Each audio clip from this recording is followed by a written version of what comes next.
Okay, now we're at part 2, processes. Are you ready? Are you all ready for part 2? Should I take a break? I don't want to take a break. Let's keep going. For part 2, processes. Challenge 5 is determinism in design.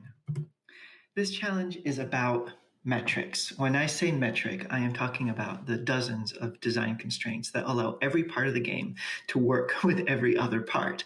Game development is often the march of metrics from their inception to the implementation with strict adherence to the inevitability of rigid, clear-cut gameplay experiences.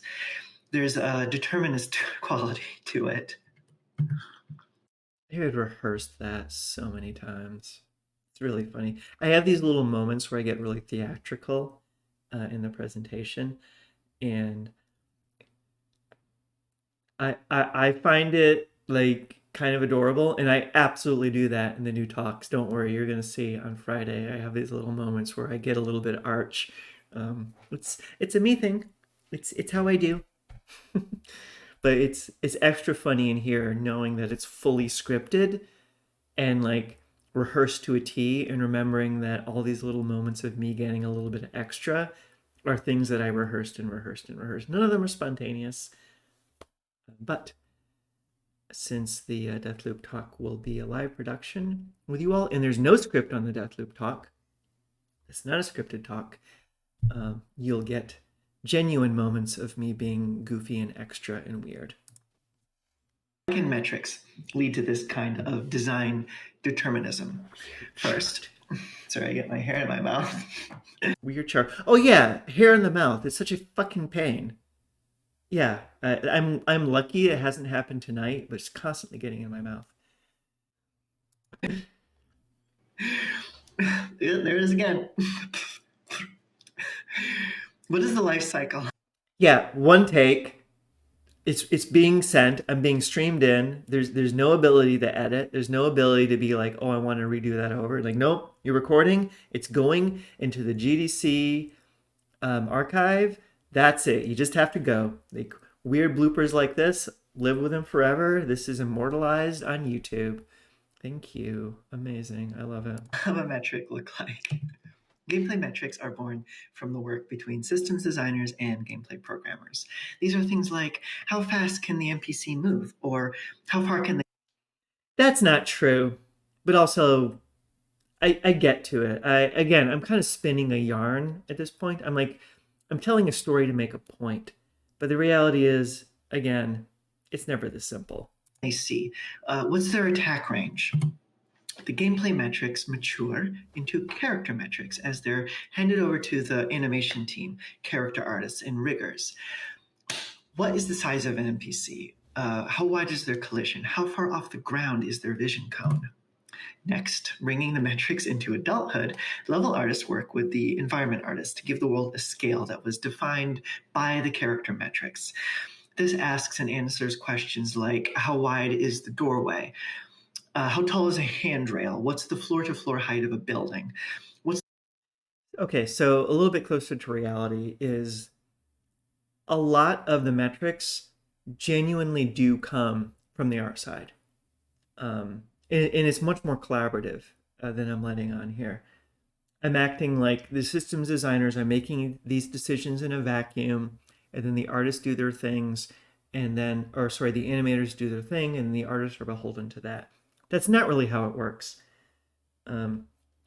All this is coming incrementally together, not always in lockstep, but there's always parity. So level artists are defining the shapes and sizes of the world, and at the same time, the system designers are deciding like the shapes and sizes of the enemies, and the animators are looking at both and being like, okay, how do these characters move through these spaces?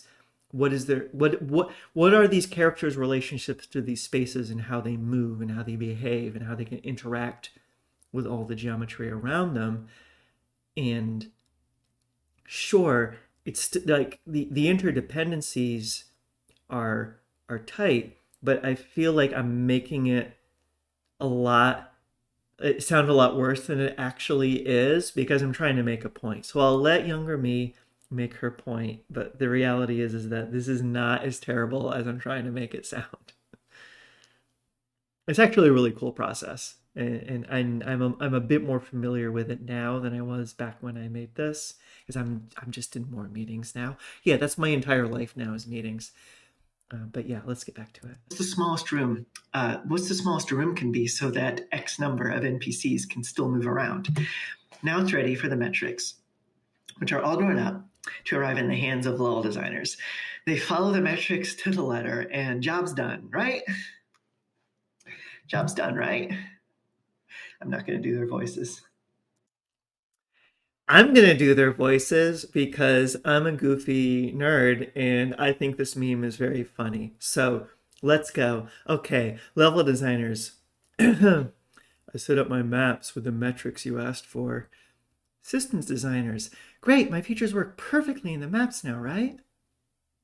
They work perfectly in the maps now, right? How did I do? How did I do okay? Yeah. I do a tiny reference to this meme again in the Deathloop talk.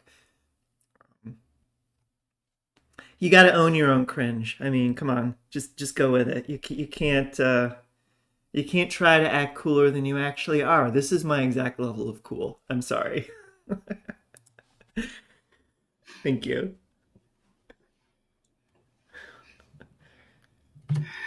You could wind up with a team of level designers whose job is heavily restricted by the metrics, and they wind up just robotically constructing maps that are defined by the metrics alone. We don't want that, and we don't do that. We can't work that way with the type of games we make.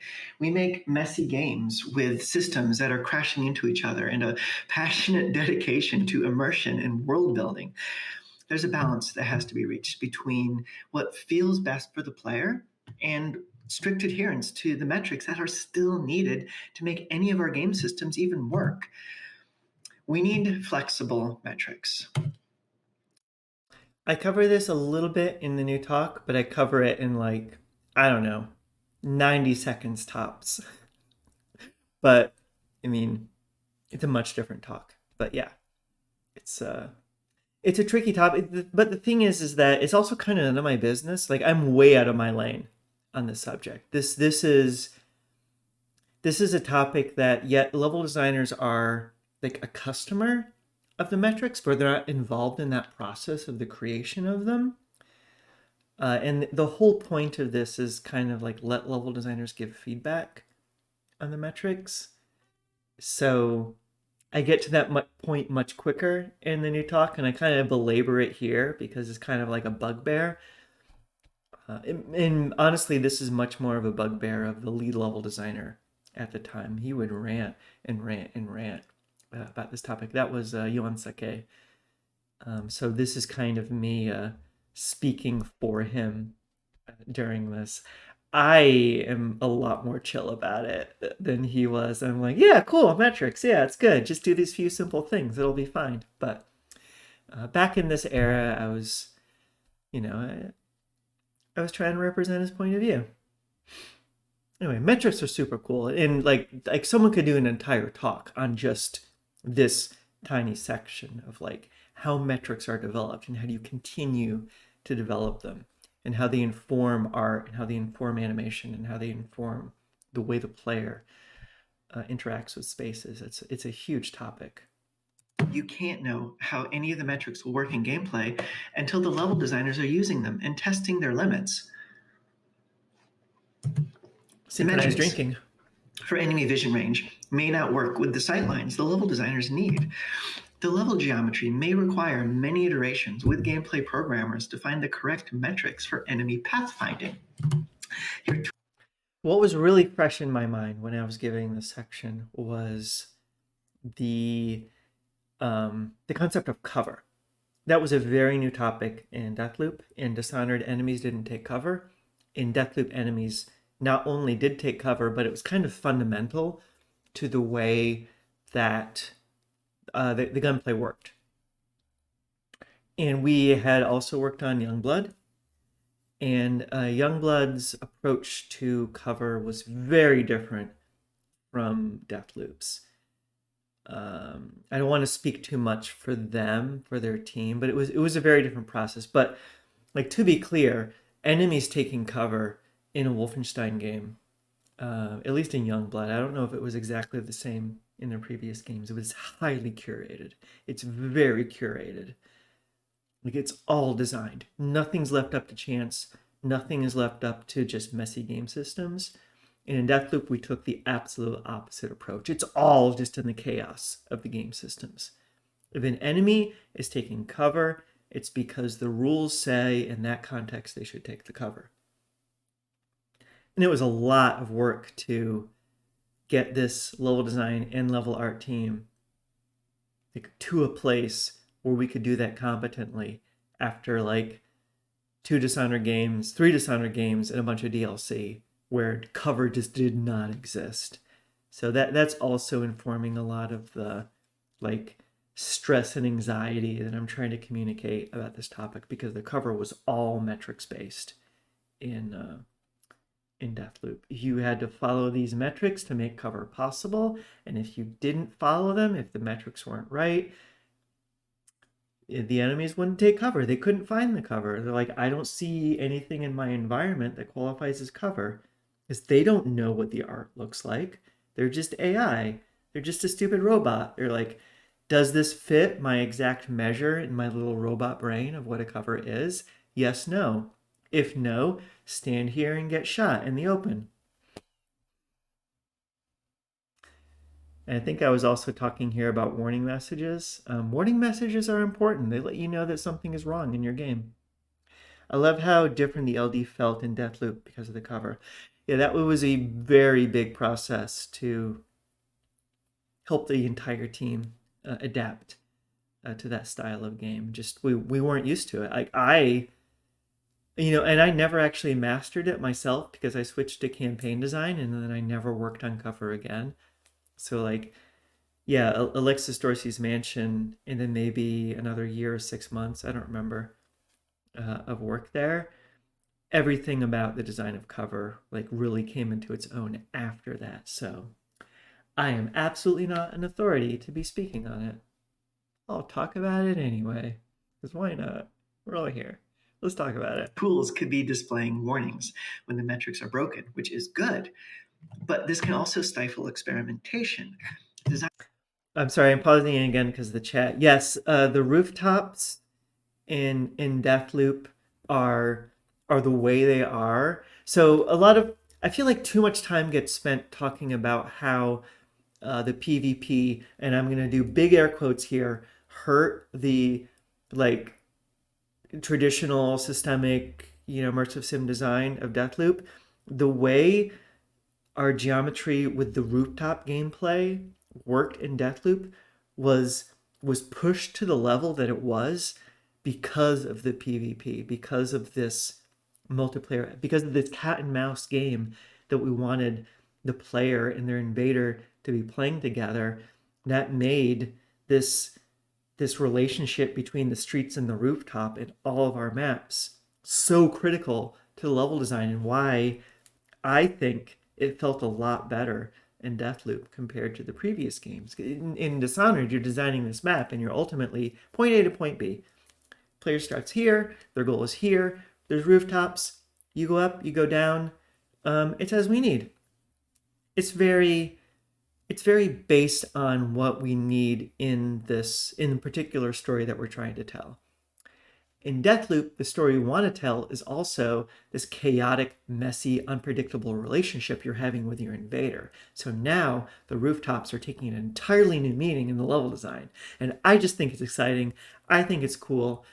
I wish it got talked about more, but like, I don't know, maybe I'm a little salty here because I'm a little kind of tired of hearing about how the PvP ruined blah, blah, blah about Deathloop, and no one talks about, okay, a few people talk about, I have seen some videos singing the praises of the PvP in Deathloop, but even the single player aspects of Deathloop, in many cases, I feel were brought to a whole new level because of what we were doing with the PvP encounters in that game. Okay, rant over. Let's get back to the video.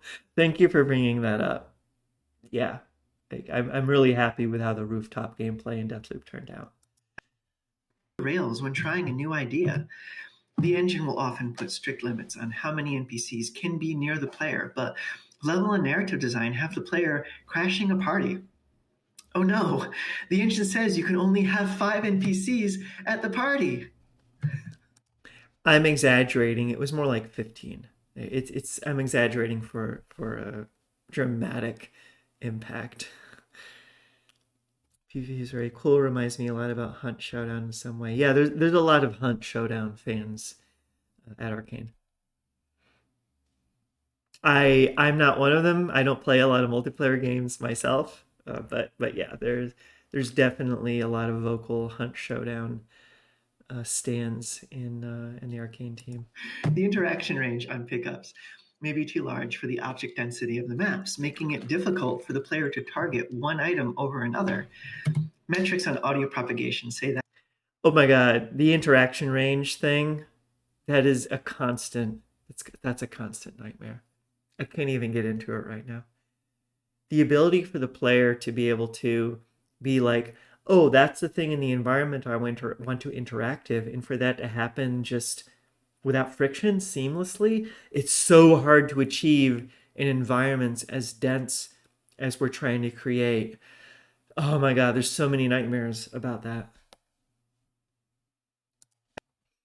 Than 20 meters, but level and audio designers are placing diegetic music in the maps, which now cuts off awkwardly.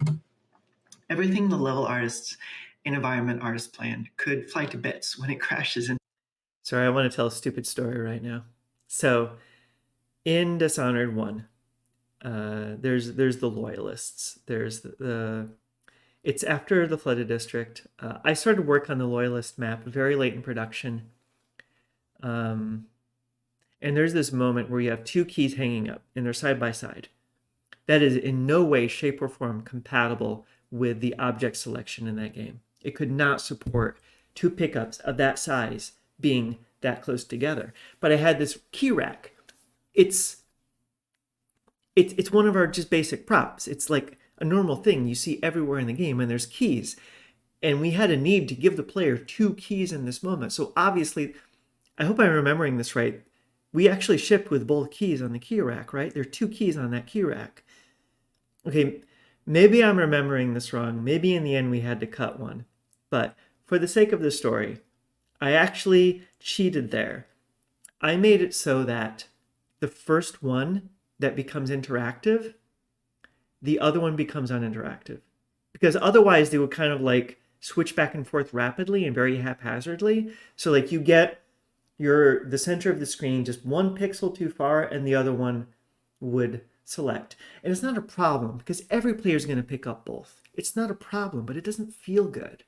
It feels bad. Like I want to pick up that one and you pick up that one instead. So I did this stupid little hack where when one was within interactive, like is within interactive highlight, the other one is now not interactive at all. It's static. So if you look away and you look back, maybe you're looking at the one that's now interactive and the other one can't be interacted with. If you pick it up, the other one is now interactive. So you always had this very clean transition of, I'm looking at this key first, I can take it, I take it. Now I can take the other key. And you didn't have this wild, them just erratically switching back and forth, which one was interactive and which one wasn't. It was pointless. There was no point to it. Every player is going to take both keys, but I just wanted it to feel good. I wanted it to feel satisfying. And honestly, I can't remember if we actually shipped with that. I can't remember if we actually kept it as two keys or if we cut it. But yeah, that was just, it bothered me so much that you go to pick up a key and you're about to select it and then suddenly the other key would be taken instead. It's like, no, it's terrible. I hate it. Yeah. Okay, catching up on the chat. Was the interacting range why the bottles and health pickups were placed a little more apart? Yes, that is precisely why. That's exactly why. We actually had a brand new level designer on the team. Skaki, in fact. Skaki came up in the chat earlier.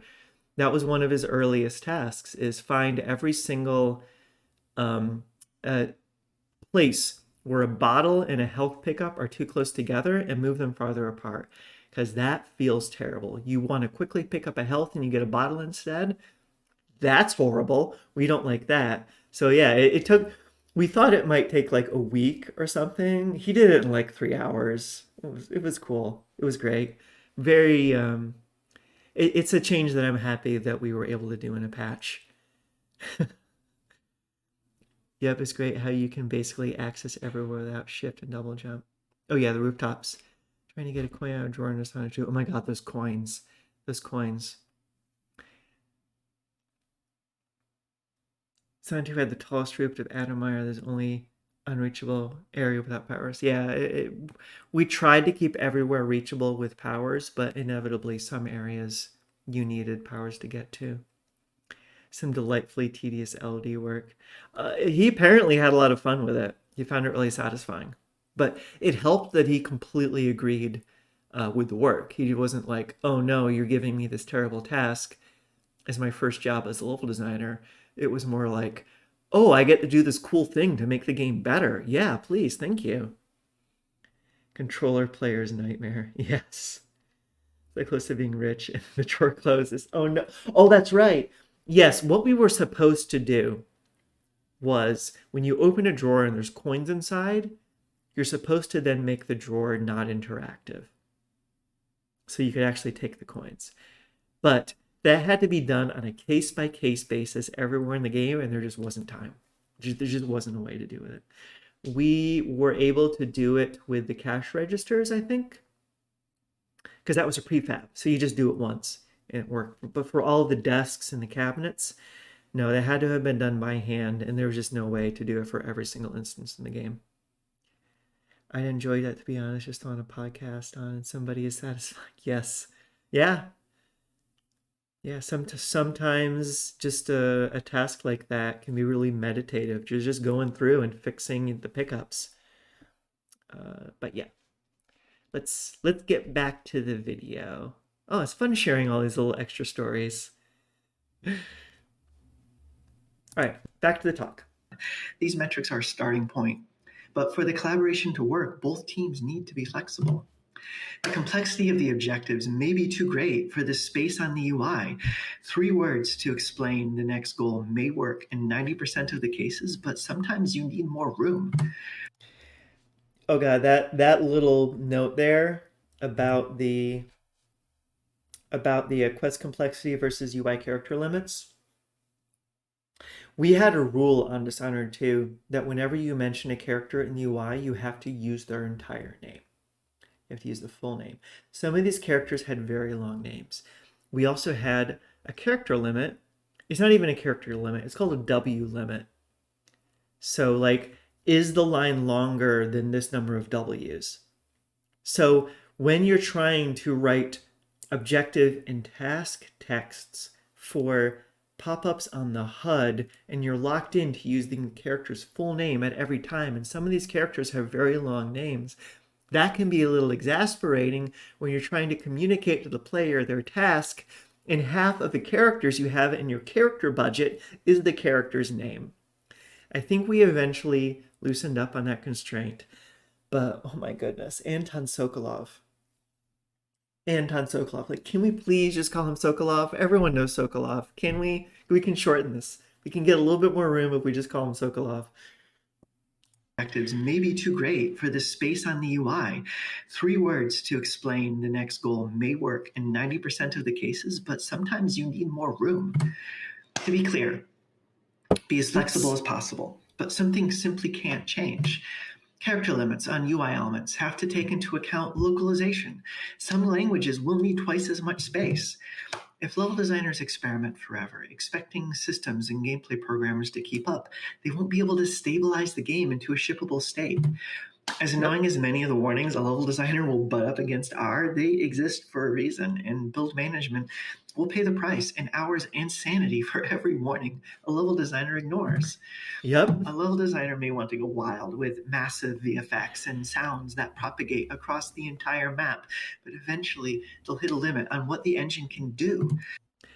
This one about VFX is actually less of a concern. The level designers are very rarely actually putting the VFX into the maps. Audio, on the other hand, that's a problem with like fully systemic audio propagation versus very loud sounds that need to travel throughout the map every time that audio that little audio object that has to reach the player, it has to calculate its path to reach the player every time it's recalculating to find its new route. That's that has a cost. That impacts your frames per second. That's complicated. This is another thing that could be a whole talk on. Just the systemic audio is so complicated. I love it, to be clear. I wish all audio could be fully systemic. It's so satisfying. But yeah, it's costly in terms of the amount of work you have to put into it to make it like actually correct, and just the processing for all these different sounds, trying to calculate all of these realistically simulated paths through the environment. It's nuts.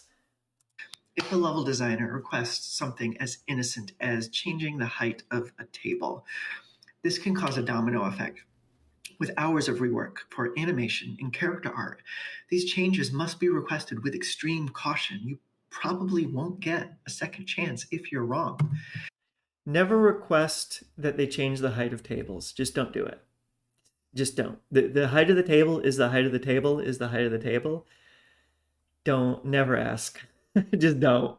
Just save a life. Never ask them to change the height of the table. Process, but there's some things the team can do to make it go more smoothly. Environment artists can get a hold of the metrics created by systems design and animation early and make a modular gray box kit that will match the breakout kit they'll later make for the level artists. I'm presenting this as novel, but this is like super integral to our entire process, like to be clear. And again, this is actually a great example of how I integrate a lot of topics throughout this entire lecture into just that key partnership section. So I'll bring up this modular kit, but I'll do it while I'm talking about like level art, art, and all that stuff. It's all interconnected. Yeah, like Corvo, I have a backache forever. I feel so much pain in those words. Oh, about the table height? It's because every character at some point is going to interact with the table. And so you have just, I don't know, hundreds, thousands of animations, some of them motion captured, that have to deal with how tall a table is. And okay, so I'm talking about tables. It's everything. It's handrails, it's desks, it's the back of a chair. These characters are touching their environment. So all of these things kind of have to be at a consistent height. So like, okay, we want actually the table to be 5 centimeters taller. That's not going to work. It just isn't. You have like 18 to like 18,000 animations depending on that height, but we're also using those animations for the handrails, for the desks, for the chairs, for everything. You can't change it. You got to lock it in. Sponsored by my kitchen counters that are not high enough. God, yeah, that's a pain. I feel you there. If the metrics change, this kit can easily be tweaked, updating the entire game. Tools can be created to help level designers visualize the more abstract metrics like audio propagation limits. You can try to find a balance between the performance cost of some of the rendering engine's fancier features with what the level designers are doing. If there's a poison gas feature and the LDs use it everywhere, it could tank your frame rate. Since you can't see the future, give LDs a cheap temp version so they can place it in their maps, and then you can see how much that temp version costs. Yeah, I don't agree with the solution that I'm presenting here. I think it's more about like keeping it scalable in the final version, like giving the tech artists and the VFX artists and the rendering programmers like the little levers and tools. So it's like, okay, we have to fill this entire room with poison gas. Let's find a way to like cap the number of particles that are being generated, make them generate near the player, but the rest of the room doesn't actually have particles in it. I what I'm saying here is useful for prototyping so that playtesters or just me, the director, hey, I want to be able to understand the level designer's design. So yes, I love temp placeholder VFX, but for the actual shipped game, no, this isn't the right solution.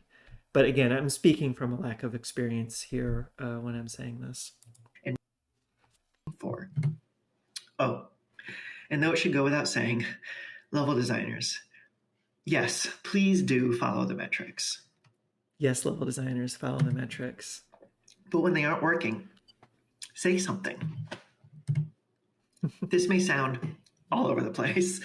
So, what point am I trying to make? If your level design and level art teams are Note to younger Dana, if you feel like your talk is all over the place and you feel like you have to say, what point am I trying to make?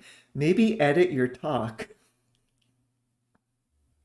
This was my very first talk. I had some lessons to learn still. forced to strictly follow the metrics and have no say in what those metrics are, you'll wind up with rote, predictable, samey maps. Metrics must be iterated on like anything else, and you need wiggle room. If cover has to be exactly 1 meter high, your map will lose believability. Give them range. It's a balanced give and take. Sometimes a metric must. So again, I'm oversimplifying here. When it comes to geometry that NPCs have to interact with, yes, it's possible. There are certain technologies that will allow the characters to, like, I don't know the term for it. There's a special term for this, but it's like, okay, they're reaching to put their hand on this thing, and the animation can be like procedurally adapted so that they actually manage to touch the thing within a certain range of geometries for it. So if the table is 90 centimeters high, it's probably a terrible height for a table, but bear with me, versus like 110, the animation still works because like the animation can adapt for it. That type of tech may not be accessible for other teams. Like, I don't know, maybe it's something proprietary, maybe it's something you can buy. I don't know. So to be clear, like this topic is kind of like out of my lane, and I'm kind of going over it really quickly. But the truth is it's much more complicated than this. And it's really ideal and it's cool if you have the animation tech that can do that. Um, but you won't always have that, and maybe it'll work for their feet but not their hands. Maybe it'll work for like, oh, like these characters can kind of duck down when they go through this space because the tech is identifying that, so the animation can adapt like at runtime for that scenario, instead of having to be like, oh, we have to redo all these animations or we have to do a new walk cycle to support a lower ceiling. So yes, the concept excuse me, the concept of flexible metrics is important, but it's not always possible depending on your technology to do it, or just like the team size. But again, I am way out of my lane on this topic. I really shouldn't be talking about it. I'm giving it my best shot anyway. Be strictly followed. Know when to give and know when to hold firm. Yes, inverse kinematics. That's exactly right. Thank you, Wild Peaks. That's it. If you set up processes around the idea that metrics will be flexible, everything will be easier and ready to change. But most of all, excuse me, if the metrics aren't working or too restrictive, you have to speak up. And when LDs speak up, please listen. Challenge 6, pivots happen. Things change during development for whatever reason, and the reason is user research. I'll get to that later. And you may need to. Yes, we will get to that later. We're going to do an entire conference talk about it. We're going to do an entire 60-minute talk about Deathloop's user experience, user research Deathloop. I had no idea at this point that I was going to do. Wait, what's the gap? Yeah, this was a year before it had been suggested that I do that other talk. But it's actually kind of funny because when I'm doing the Deathloop talk, I talk about this period this period in time, the epoch during which the events of my story take place. I'm giving this talk in the middle of that epoch. I think. I think so. I think so anyway. We'll find out if I'm wrong tomorrow because I don't remember which dates. This was June of 2021. Yeah, I'm pretty sure that this is like dead set in the middle, like dead center of of the war story of my Deathloop talk. That's funny. I just realized that. That's funny. Problem is, every team works at a different pace. Some may be finished and are polishing, while others are just getting started. When your project must pivot, how do you minimize wasted time and work? The level design and level art teams. I really wish that I had just like known the talk and given it instead of like reading my little makeshift teleprompter the entire time. It's maybe it doesn't read that way for someone watching it, but the entire every time I see myself being like, I lost my place in the script. Oh no, what am I supposed to be reading? Like, Dana, just know the talk. Just it'll get better. It'll get better, young me. Don't worry, it'll get better. They stabilize their work and hit a milestone. At this point, after you get user research, the level design team gets some feedback, digests it, pivots, and resumes work. On the level art team, however, they didn't get the feedback. It was about the level design after all. They polish up their work, stabilize it, and call it finished. Obviously, this is based on a true story. But inevitably, the changes made to the level design are going to need changes to the level art too. But it was communicated too late. The level art team has polished up their work, and if they change things now, not only is it going to waste the polish time, but polished work is much harder to change. The level design changes are now blocked, and the game may ship without. Some teams can't begin their work until another team's work has stabilized, and every time the first team pivots, this gets pushed farther and farther ahead. There's no way for sound and VFX to realistically work on a map while it's still deep in production. The layout and contents need to be stable. Every time the level design pivots, this pushes that moment further down the timeline. When the LD work is finally stable enough, these teams have barely enough time to do the work and almost no time for their own polish and stabilization.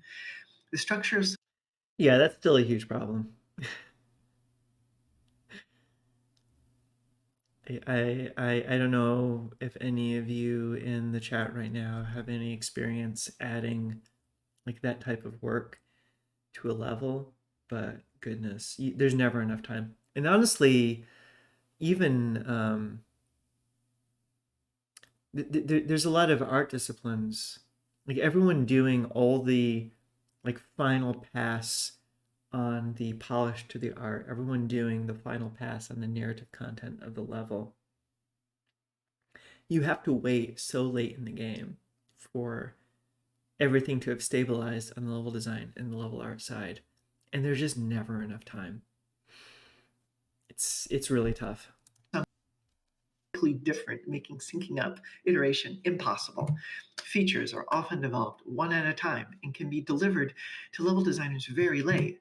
Game systems can be the biggest impacted by pivots from user research, which means new and revised features can come long after the level design work has shifted to stabilization. It can be a complicated and risky process to integrate them this late, throwing the stability of the maps into question, and features may not be implemented correctly in the end. To be clear, Okay, so there's actually two Easter eggs on this slide, and I'm going to try to explain them. And I'm sure the text is too blurry. It's blurry on my screen, and I have it like full screen, but on the stream, it's probably even more blurry. So first it says ah. So it says, okay, polish, stabilization, finished, and then there's question, question, question, and then the next dotted box says ah. There's this French meme. I forget the name of the guy. It's like the type of guy who would host a reality TV show. And there's this GIF, there's this clip of him going, ah! in a really surprised way. And he's reacting to one of like the contestants on the reality TV show saying something just absolutely absurd. And there's an emoji at Arkane of the guy going, ah, is that we will use constantly as a reaction of, I find that news unexpected. So, yes, yes, thank you, Branko. Dennis, even after all these years in France, I would not attempt to say that name. Brognard, my best stab. But yeah, so that's where the comes from. And please stop is actually like the final dotted line is please stop. So our late CEO, Robert Altman, who passed away, I want to say 2020. There was this moment where he had sent like an email out accidentally to the entire company, where he's like offering, like, "Hey, I have some extra tickets to this event. Let me know if you want them." And he had actually accidentally sent that to like the entire organization, like global. And then like a few minutes later, he sends another email that just says, "Please stop." And that became a meme, just like globally across all of the Bethesda ZeniMax studios. "Please stop" was just instantaneously a meme. Yes, yes, thank you, Sinoair. That's the link to the meme. But the "please stop" meme is definitely like very excuse me, very much within the Bethesda ZeniMax studios, and we'll still like to this day we have the Robert Altman emoji that we'll put into the chat of like "please stop," and it's always meant very playfully. It's like, actually no, it started to get used in the past year for like when we're tired of hearing bad news. But anyway, yeah, right. And I have introduced some of y'all to French culture. French meme culture Any of anyway. these features are requested by level designers themselves, but the problem is they can impact the entire game, and not every map may be in a good state to receive them. These issues have to be solved on a case-by-case basis. And I don't have the solution to everything, but there's two guiding principles behind reducing the negative impacts, and that's to de-silo and empower. The type of siloing I'm talking about is when one team has information but doesn't share it with other teams. Give the level artists the same feedback the level designers were given. Let the two teams iterate as one. Level artists can be empowered to react to the feedback as well, rather than being given tasks weeks later after the level design is already well in motion. Yeah, I feel like what I'm saying is, hey, don't do the bad thing, do a good thing instead.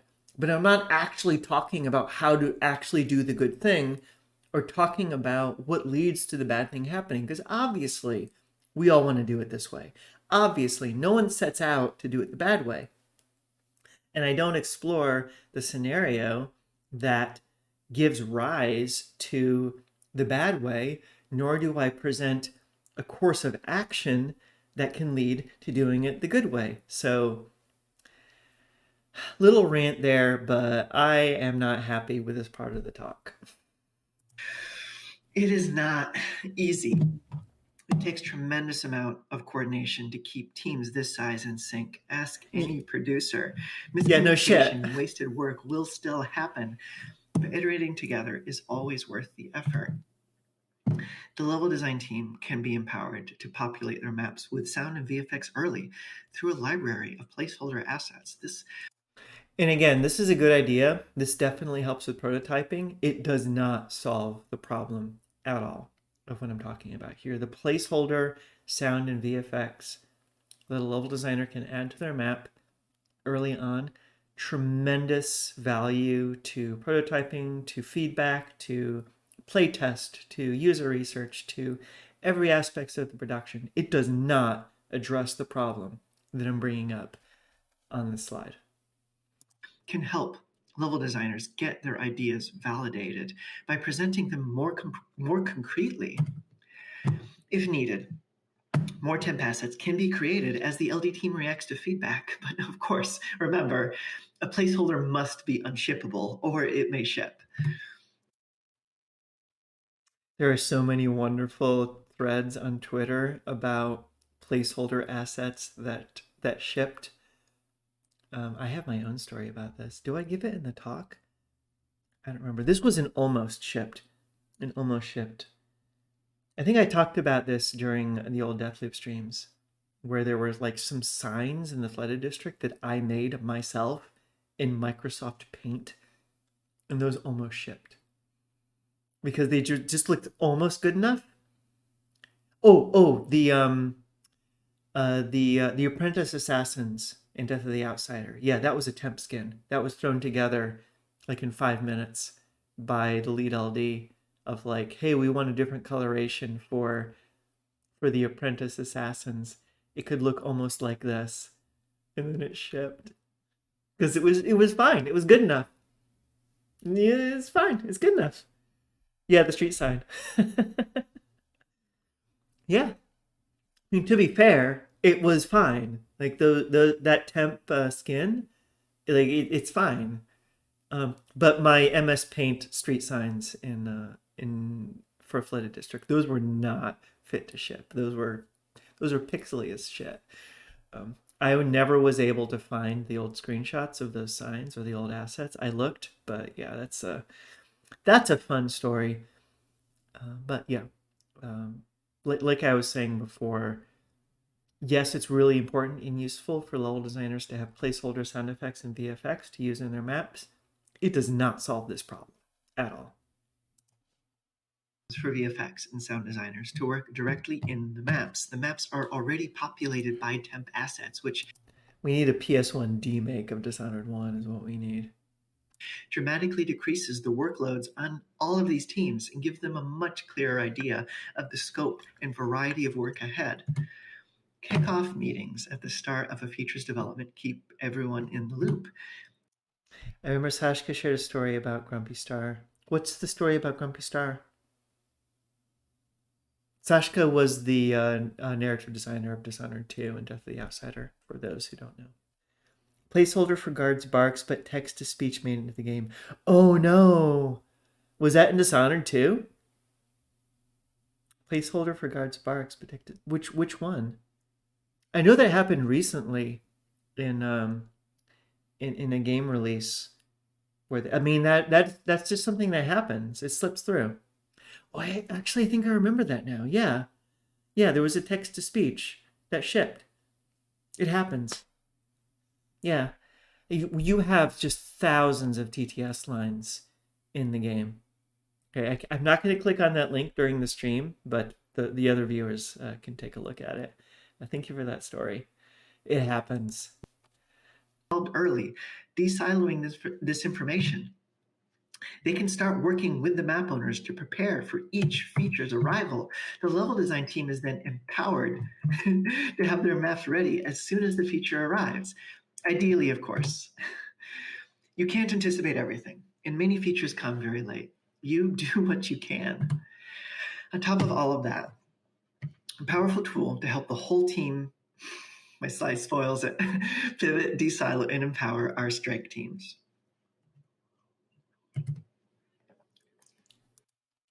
Strike teams are another topic that I cover in much more detail in the Deathloop talk, and I do mention them in the remake of this talk, but it's much more tongue in cheek because I don't need to go over it again because I just spent an hour talking about it in my Deathloop talk. PS1 Dishonored, I'm on it. Awesome. Oh, Alice, hi. Alice, it's so cool that you're here. I don't know if you've been chatting already, but it's the first time I'm saying your name. Hi, Alice. Nice to see you. The critical disciplines are all present.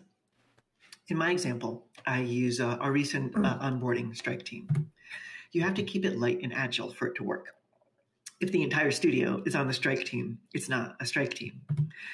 The team members have autonomy. Leads and directors are in the loop, but team members have the authority to make decisions. And every plan must be. I'm going to heckle myself again. Like I have this diagram on the slide, but it's so busy and it's just going in every direction at once. Like literally, it's going in every direction at once. I made it and I'm the author of this talk and I can't even parse it. Like what's going on this diagram? I've got all these like weird trapezoid pie slices with arrows going in both directions. What's going on? I am not happy with this slide at all. Validated, then you need 18 leaders to validate everything, and it cripples the team's authority, agility, sorry.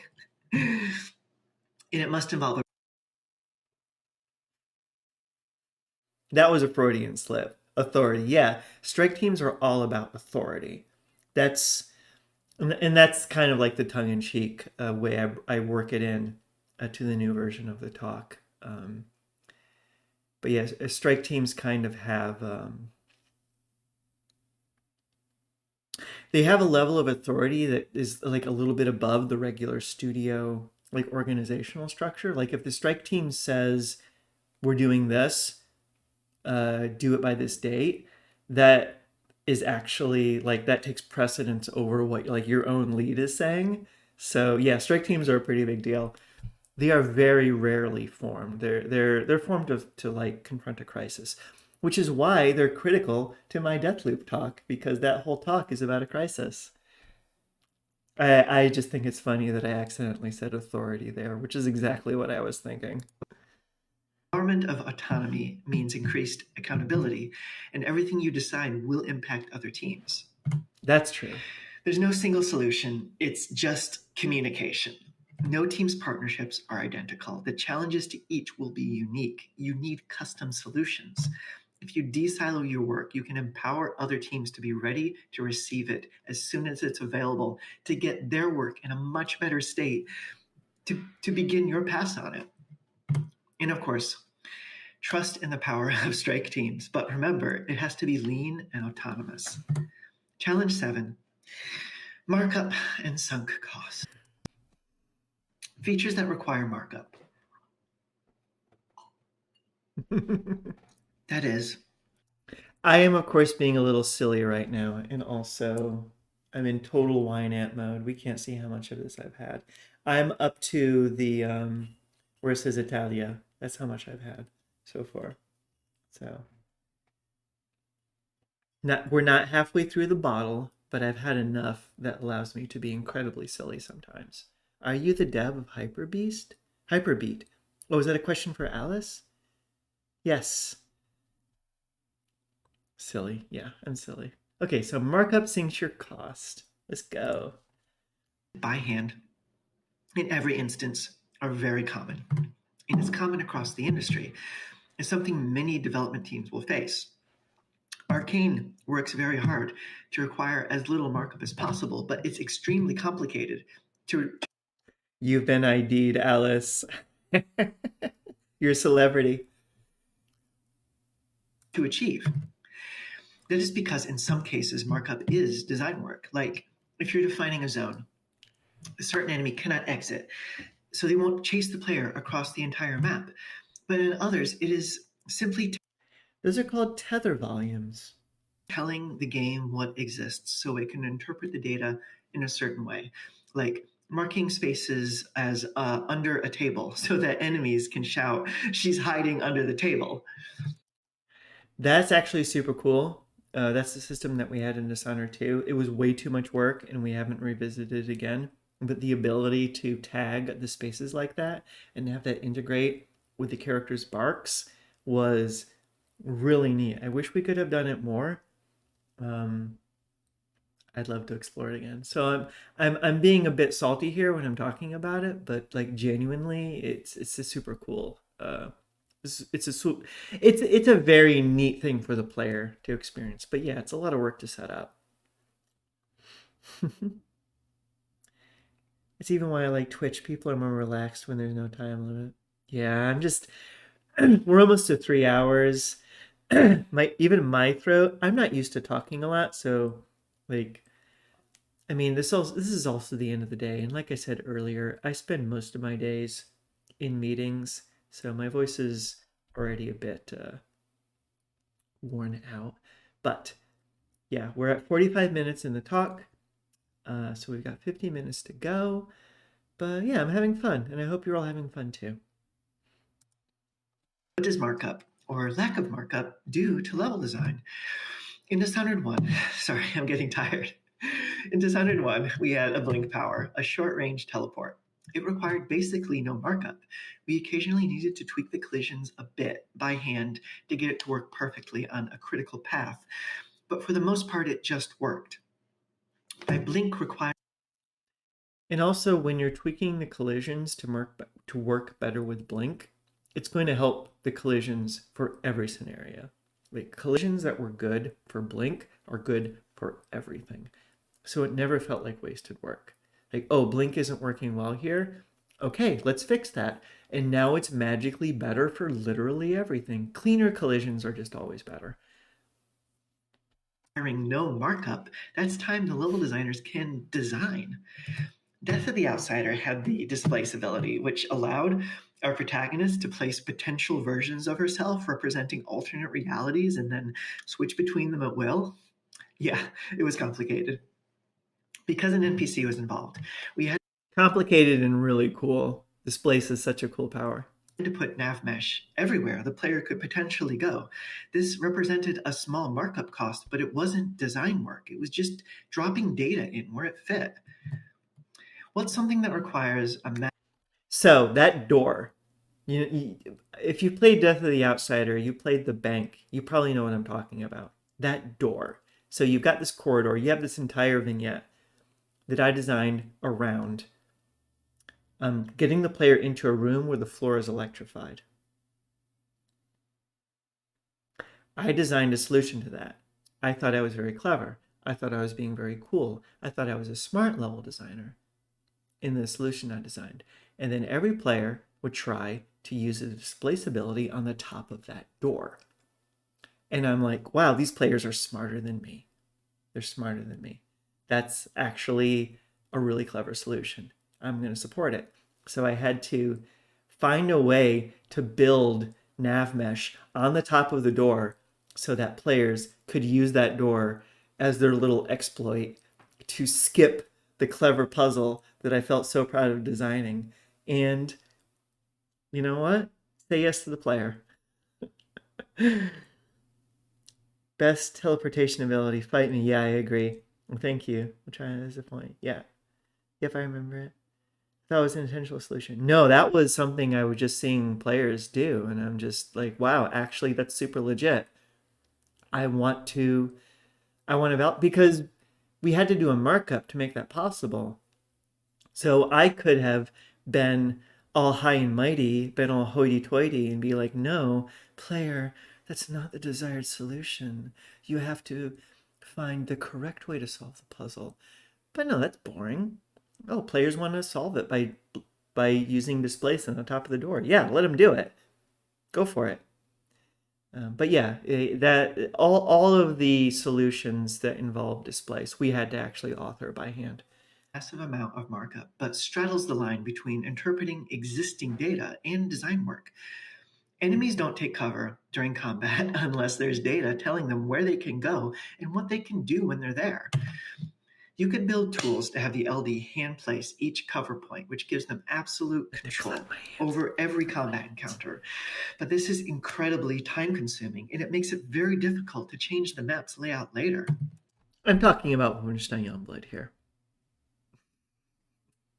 That's what we had to do, but the end result of it is really polished, curated combat experiences. Like the reason why the combat in those games feels so good is because they are taking control of every single aspect of that combat encounter. Nothing's left to chance. It's really impressive, honestly, but it's a lot of work. And it's not the way we do it. Systemic cover that operates either by AI rules or or procedurally generated cover points has pros and cons. The cons are a much higher reliance on strict metrics. But if we Yeah. consider this adherence to extra metrics as markup time, it's still way less than if it all had to be done by hand. I don't really follow my logic there. Like, stricter metrics is not markup at all. I feel like I'm trying to circle back and make a point that isn't really forming together. And honestly, I don't even know what I was thinking here, but I disagree. Um, metrics, ideally, metrics exist so you don't have to do markup. So metrics and markup are kind of like on opposite sides of the spectrum. Anyway, we're way outside of my lane again. This is not my expertise. This is the realm of systems designers, of which I am not one. So um, I'm going to let younger me yammer a bit more about this topic, and I'll just be kind of like, skeptical. That's the pro. Iteration is feasible again. Here's a perfect example, or personal example. In Dishonored 2, I was level designer It's both personal and perfect. of the Clockwork Mansion, which was this house that could transform in all sorts of ways if the player pulled levers. Created by a person who can transform in all sorts of ways. This is how I spent my time working on it. Okay, not really, but I imagine this is how it might look from the outside. This, what I'm about to show you, is closer to reality. The clockwork mechanism, the clockwork mechanisms and basic level design took maybe half of the development time, of about 3 years total. Jindosh, the antagonist, had voiceovers. I was not only working on the Clockwork Mansion for those 3 years. I was largely working on it for those 3 years, but I had other topics. I had other tasks. What follows is another radical oversimplification in order to prove a point. And I'm going to nitpick myself. Which reacted to your behavior. Setting up the unique logic for each line was time consuming. I feel like if I was better at this work, then the fully scripted Jindosh reaction voiceovers would not have taken like a sixth of the time. I'm chalking that up to just be me like not being as good at this type of work as I could have been. It does not come across as the flex that I feel like 2001 me thought, or 2021 me thought that it was. But yeah, the handcrafted nav mesh changes synced to the animations. That was a monstrous amount of work. For all the transforming rooms was a monumental task. Yes, Clockwork Mansion is a metaphor for transitioning.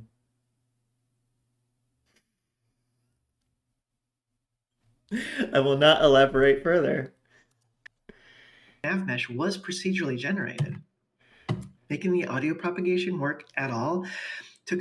No, it's not. A Clockwork Mansion was a job that I was given to create. It was assigned to me. It was the invention of Harvey Smith and Christophe Carrier. I worked on it very closely with a team of artists such as Sébastien Mitton, Damien Laurent, David Di Giacomo. Clockwork Mansion is not actually a metaphor for transitioning. It's just a tongue-in-cheek thing that I like to say, and it's a nice coincidence. It's a fun coincidence that the level designer of the Clockwork Mansion did transition, but no, it's fun to leave it as a little joke. But I want to give credit to the other folks who were like fundamental to the conception and the creation of that level. So no, I can't say that it's like it's fun to say, but it's not true. Handcrafted audio propagation synced to the animations. Another nightmare. Yeah, I again, it's not actually true that these are like taking up 1/6 of the development time. It felt like that by the end. It's more like near the end, while trying to ship, I probably spent at least 6 months working on those as well, in addition to many other tasks, and it felt like that.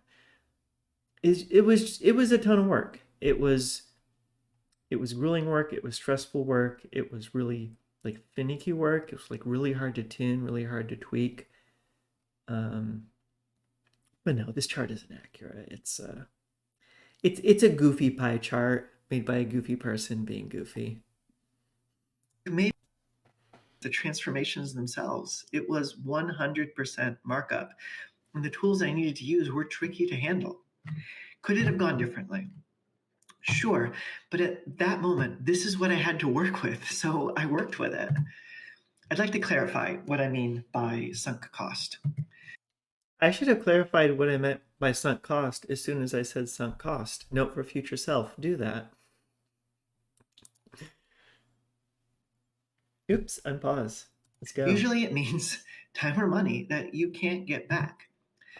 If the team must pivot, all the time spent doing the markup may be lost. And it can be really lost because it's possible that nothing at all was gained by having done it. It's not like cutting features or throwing away design ideas. Those can always come back later, and you could have learned something, but the time you lost on the markup is gone. But in more human terms, markup can go on for months and months. It's thankless, tedious work. If you combine it with long hours, this can have a serious consequence for the mental health and morale of your team. I have experienced this myself at different times in my life, and it can take years to recover from. If the tools a level designer, Two things helped me recover from that. One was Skyrim modding. Um, it was an exploration of the craft of creating video games from an entirely different perspective. And the other was switching to campaign design. I wish I could have taken a break. A really good way to confront that is taking a break. Wasn't really an option for me. But yeah, I meshed all these navs by hand, and all I got was Conquered Mansion. Yes. Yeah, this is another really intense topic that I unlike the other topics, this is not outside my lane. This is very well within my lane. This is very personal experience here. But yeah, it's and you know a third factor in me overcoming this was, you know, the gender transition changed everything about my life. And did that help rescue me from my burnout? I don't know. I just know that it made every other aspect of my existence, like, better is so weak of a word when talking about this. It's just everything was different. Everything was changed. Every aspect of my life was touched by it. So yeah, like the burnout was no match for just the joy of like becoming my true self. So it's, I mean, that's not a door that's open for for many people. But yeah, it changing from level design to campaign design, um, taking up modding for a bit, doing work that's very different from the work that I used to do. I learned how to like write script, do a bit of simple coding, do artwork, you know, 3D modeling, texture work.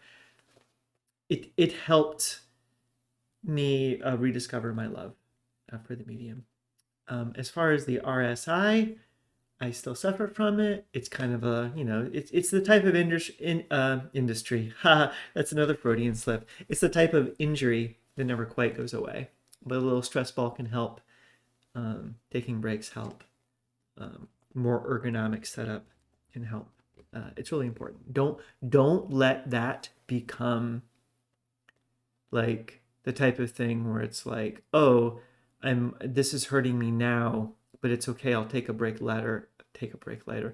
I think the wine is also starting to get to my ability to speak. I will take a break later, and like then I'll be okay. There's a point of no return where um just the industry. Wow, I said it again. The injury. God, I associate those words so closely. the injury becomes permanent. So sure, you'll have weeks, months, however long with no pain, but then you just spend 1 week just working a little too hard, working a little too long, and the pain is back. And then it could take 3, 4, 5 months for the pain to go away. And that's just a thing you have to deal with for the rest of your life. And yeah, be careful. Don't hurt yourself. Pain is not good. Markup are particularly unergonomic. It can cause repetitive strain injury, like tendinitis. I have tendinitis in my left hand as a result of work similar to what I've described. It is Pretty sure I have it in both hands at this point. kind of a pain. This is really important to consider because RSI can have long-term effects, and honestly, so can wearing down the mental health and morale of your team. For this, I have 2 solutions and a process for choosing which one to use. The first is to prioritize tool ergonomy. This section of the talk is a little preview of my rabbit hole that I go down into in my career at this point, where I become obsessed with creating flowcharts. I now am to the point where anytime I want to explain something to someone, I make a flowchart. The problem is I'm the type of person who finds flowcharts just the easiest way to understand a topic. Turns out that's not normal. Turns out a lot of people, they look at a flowchart and they're just like confused and lost and baffled.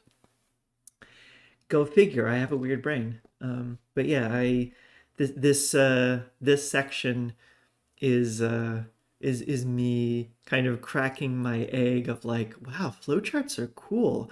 I like using a flowchart to explain this. Yeah, flowcharts are great. I fucking love flowcharts. Anytime I want to explain something, I'd rather just make a flowchart. They are designed that way from the conception of the feature, not at some time later. The second is procedural features, that is, features that require little to no markup at all. Back to the orange mug. Here's the process. First, you have to start with the question, does the feature potentially require LD work? We're going to go with yes, because that's the whole point of this topic. Is it conceptually possible to design the feature so no markup is needed? Let's play it safe right now and say no, it's not. This feature requires a designed implementation. Is there an existing and ergonomic tool to implement the feature? I apologize, you probably all cannot read the text in these boxes. I imagine it's too small. I can read them out loud if you all need. Let me know. Best case scenario, yes, you already have one. Use the tool, improve it if you can. Oh, well, But what if you don't? Younger me is reading them out loud, so I'll let her do all the work. You should develop the tool in parallel with the feature, with input from the level designers. But what if markup isn't needed? There's 2 things you have to determine. Would the time it takes to code and maintain the feature be less than the level design cost? I feel that in most cases it is. Here's the tricky one. Okay, so I feel like I might be a little too vague here. Less than the level design cost. Cost here is complicated. I throw out the word cost here as if it's just the simplest concept in the world. Cost is it's so subjective. It so requires context to understand. It's more like, okay, sure, this feature in terms of markup will take 5 level designers 18 hours to complete. And it could maybe take one programmer 4 hours to complete. So on paper, that seems like obviously the cost to the programmer is lower. But in the context of the production, maybe those 4 hours for that programmer is required for, I don't know, like making the player's camera better, which is a much higher impact on the game experience than creating a tool for the level designer. So, like, sure, I mean, again, it's an oversimplification, and I'm throwing the word cost on here as if it's nothing. Cost is incredibly complicated to crunch. Like to find the cost of a thing. There's so many factors that go into it. So it's it's never just as simple as what I'm presenting here. And sometimes it's stressful and it can feel bad when you find out that like actually it's lower cost for the project for you to have to work a month doing markup on this, because sure, it could take a programmer like a couple of days to do it, but we need them in those couple of days to do this incredibly important other task that only they can do. It's it's rough. Yeah, which engineer needs to do it? Exactly. Oops. Who is capable of writing this code. This can be a much more complicated task than creating a tool to do the markup. Yeah, these two steps are backward. You have to find the person first and then calculate the cost. So I'm putting the cart before the horse here in this chart. Into the work and still fail. It's a risk. If not, we're back at the tools question. But if yes, create a system to procedurally implement the feature across the game. And you're done. Sort of. You must still keep the LDs in the loop from early on because now there's going to be metrics involved. Not just metrics involved. There's always tools involved. There's always processes involved. You always have to trigger it. You also have to like, yes, to have the robot do it solution is great, but it's never quite as simple as I'm saying here. There's always some additional work, but it's much better than having to do it all by hand. Like, every time you ask a procedure to do it, you need someone to review it, to verify, to check it, to flag bugs on it, to tweak it, and you need to have tools that let you iterate on it by hand, because the system, the robot that's doing it, is never going to get it right 100% of the time. And if it's getting it wrong consistently and you have no way to fix it, now you have more work. Now it's even worse. Always more complicated. No matter the outcome, the goal is to get the feature into the game as designed or give the level designers a way to do it. You must do it in a way that allows for iteration and Another funny thing about this section of the talk is I'm actually doing like conclusions and wrap ups for each section now, which I didn't do in the first half of the talk. It almost is like I made this talk over the course of like 4 or 5 months.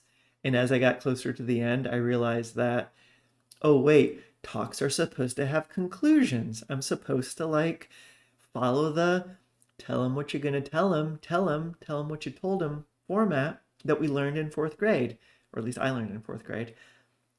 So yeah, I'm amused that in the later sections of the talk, I'm actually doing like introduction, body, conclusion, and in the first half of the talk, I do not.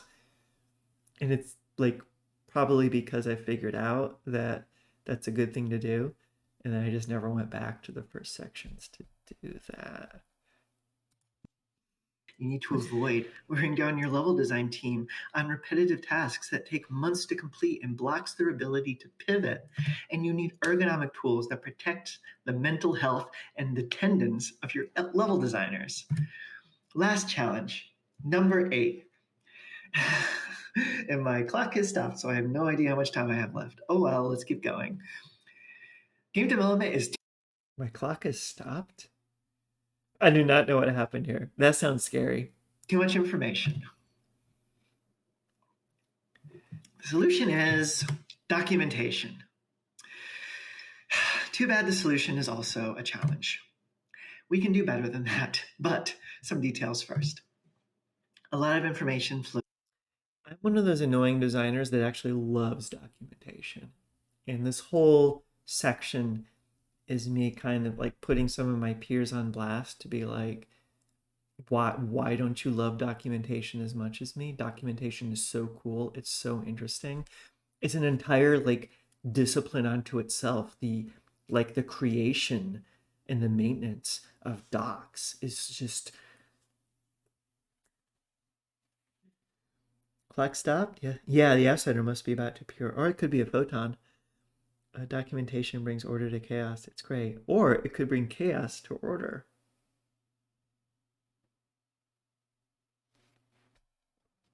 What if you find 4 docs and they all disagree with each other? Oh no, that's what this section's about. From the start, you have the game's concept coming from creative direction, narrative, or both. The lead level designer and campaign designer will serve up a list of Another one of my weird charts. I tried so hard during this talk to make interesting charts. I'll get better at making charts, I swear. I get very good at making charts. the draft of the campaign overview, which they've worked out with level art leadership and the narrative team. Tech LDs, working with tools developers, will be drafting up tools and process specs.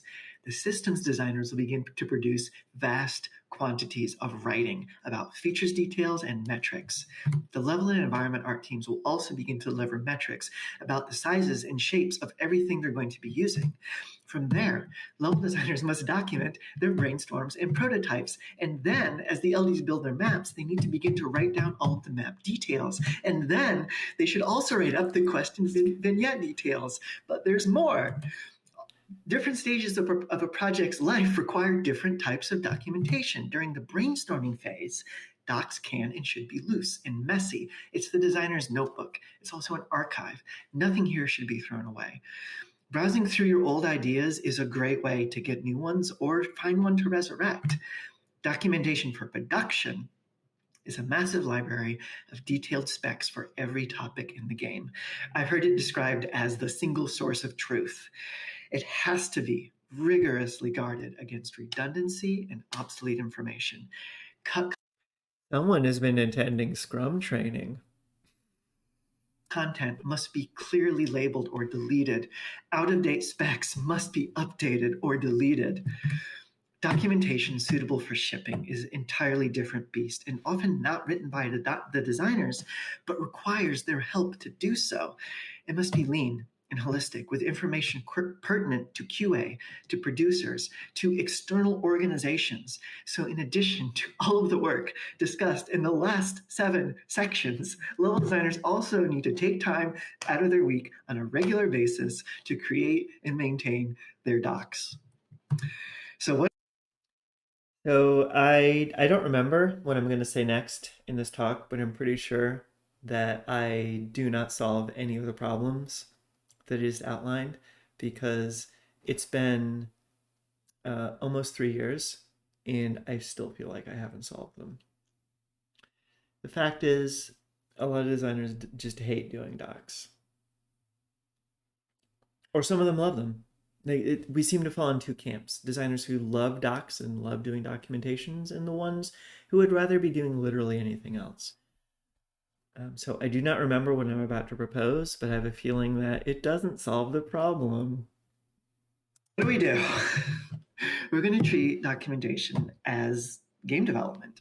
Of Writing course, and so maintaining simple. docs So is simple. a task like any other task in the team's to-do list. I am talking about the entire development team, not just the Someone's been attending her Scrum training. Yeah, just because you make a task doesn't mean it's going to happen.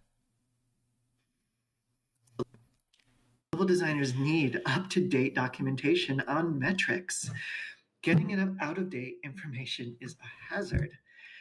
Working on docs should not be treated as an additional thing to maybe get to if you have time.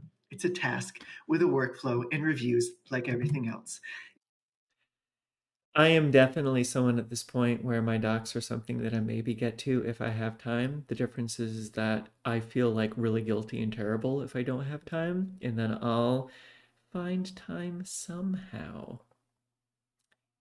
Yeah, this is one of those things where I'm stating a very like idealized. It's a problem if you do it the bad way, so do it the good way. But I'm not really actually presenting a solid plan to solve the problem. But unlike the previous topic, for this one, I still have no idea what the solution is. Like, give designers a piece of candy when they update their docs? I don't know. Update the docs. As a footnote in a bigger task, it can be tempting to mark the task as complete, trusting yourself that you'll get to the docs later. On the other hand, if you complete the work but haven't yet updated the docs, the task can still be marked in progress And this can give leads and producers an inaccurate view of the team's progress towards the milestone if documentation is its own task. Okay, so I've got these terms on the screen that I'm pretty sure that I'm not going to explain. So a critical path, I think we all know what that is. Control layout, that's self-explanatory. Key door issue. That is a scenario in your vignette design where the player is given a solution before they understand what the problem is. So the simplest version of that is you find a key and you don't know what door it fits. You haven't even found a locked door. It's like, oh, I have a key. What do I do with this? There must be a locked door somewhere. That's where it gets its name. But more broadly, it's the player has a solution in need of a problem. It's not an ideal gameplay setup.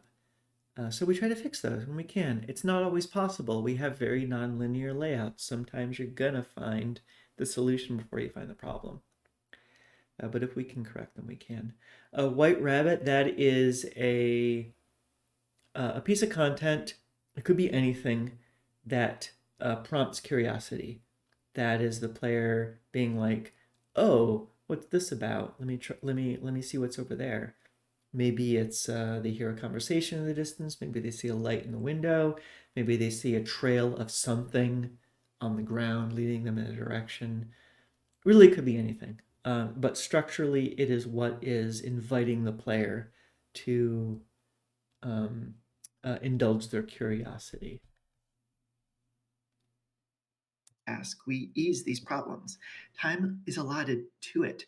People can see more clearly what is and isn't done.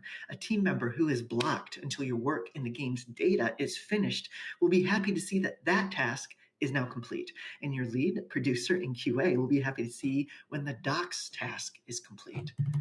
A few miscellaneous points, or rather, my personal advice. Yeah, I'm really just going all in on here's my personal list of grievances. I'm going to nail them to the door of the studio.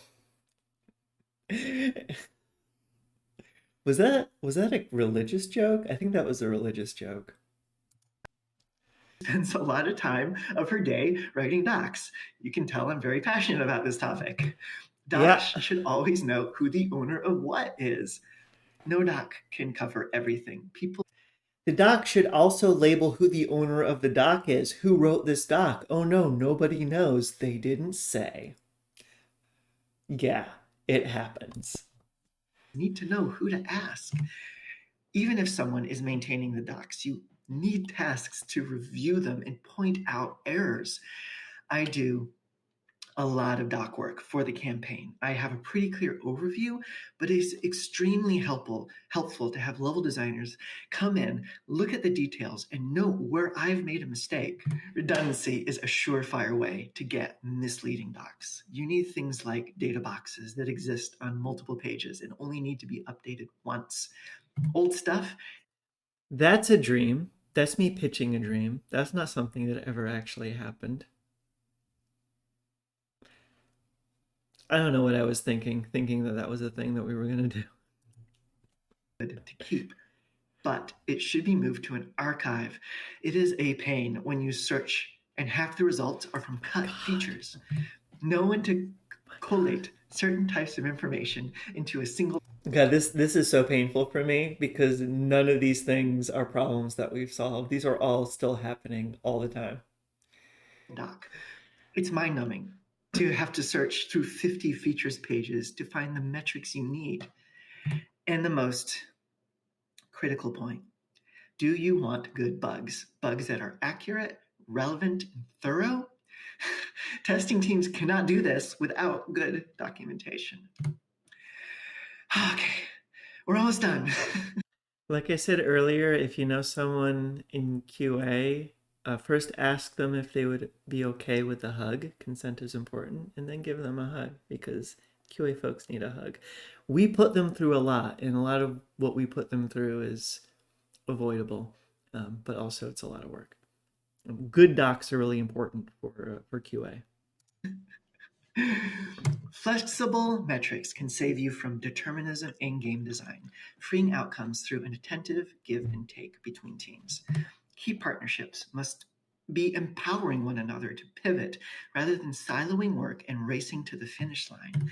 Tools creation can focus on procedural solutions when possible and develop ergonomic tools alongside the feature when not. Documentation should be treated as a game development task, not something that's tacked on to existing tasks. It needs as much production guidance as anything that will go into the game itself. I don't touch on it here, but it's something that I say a lot in like on my team among my designers now, is that documentation is design.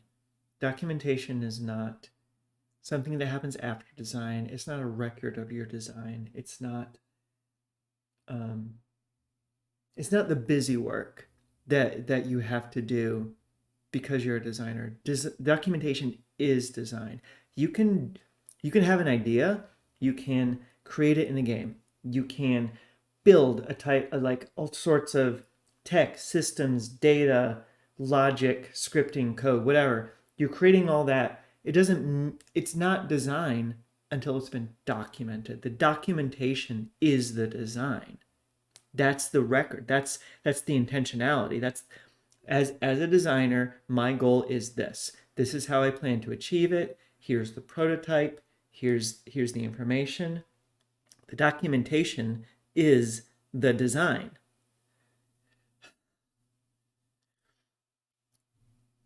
But again, that's something that I arrived at in the years following this presentation. I do not touch design documentation at all in the new talk. In the new talk, the wine is really starting to get to me. I'm starting to say gibberish, but yeah, if QA runs into enough of your bad docs, they'll stop checking any of them. It only takes a few bad apples, etc., etc. Yeah. So yes, the design work is the documentation. It's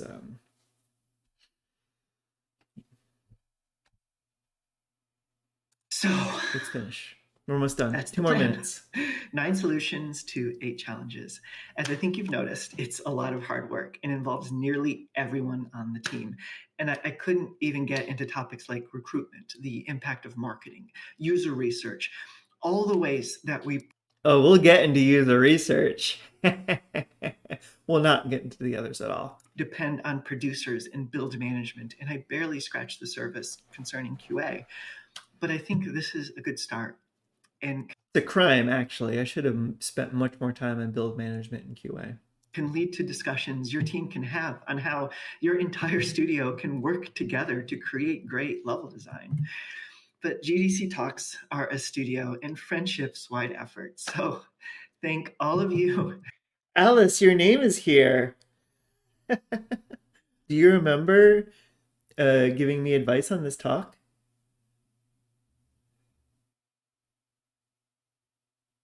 You don't have to answer right now.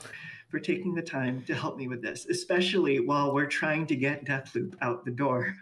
I couldn't have done it without you. It's over. Thank you. Yeah, I'm on like the verge of tears at the end of this. I'm so tired and stressed out.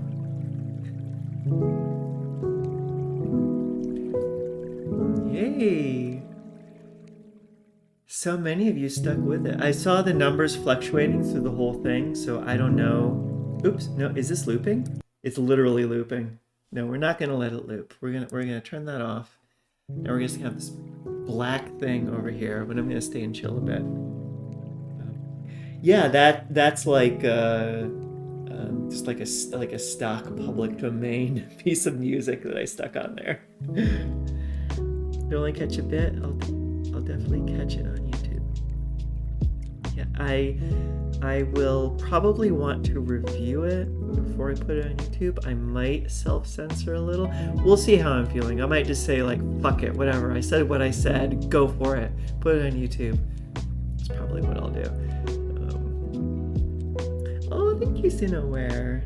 Thank you, Sinoware. You're my favorite immersive sim chronicler. As a former immersive sim chronicler from the late 90s to the early 2000s, I appreciate the work you do. If you are who I think you are, like blink twice if you are who I think you are. trying to find solid resources on level design. How do you feel about the design of flowcharts that are on your website? I found them really insightful. I feel like I would do them much differently if I did them now, but I mean, I wouldn't have shared them if I didn't feel like they were worth presenting. So, like, feeling generally positive about them. My main criticism of them is they do not have like a consistent visual language. Like, I think you need like visual coding that you stick to, and it was kind of haphazard. I know that I had certain like visual languages in mind when I made them, but they changed between every chart. And I try to encourage the level design team now to have some consistency in their presentation patterns. But, you know, everyone has their own style. Okay, well, it's time to say good night or good day or until next time. And I hope I'll see a lot of you on Friday.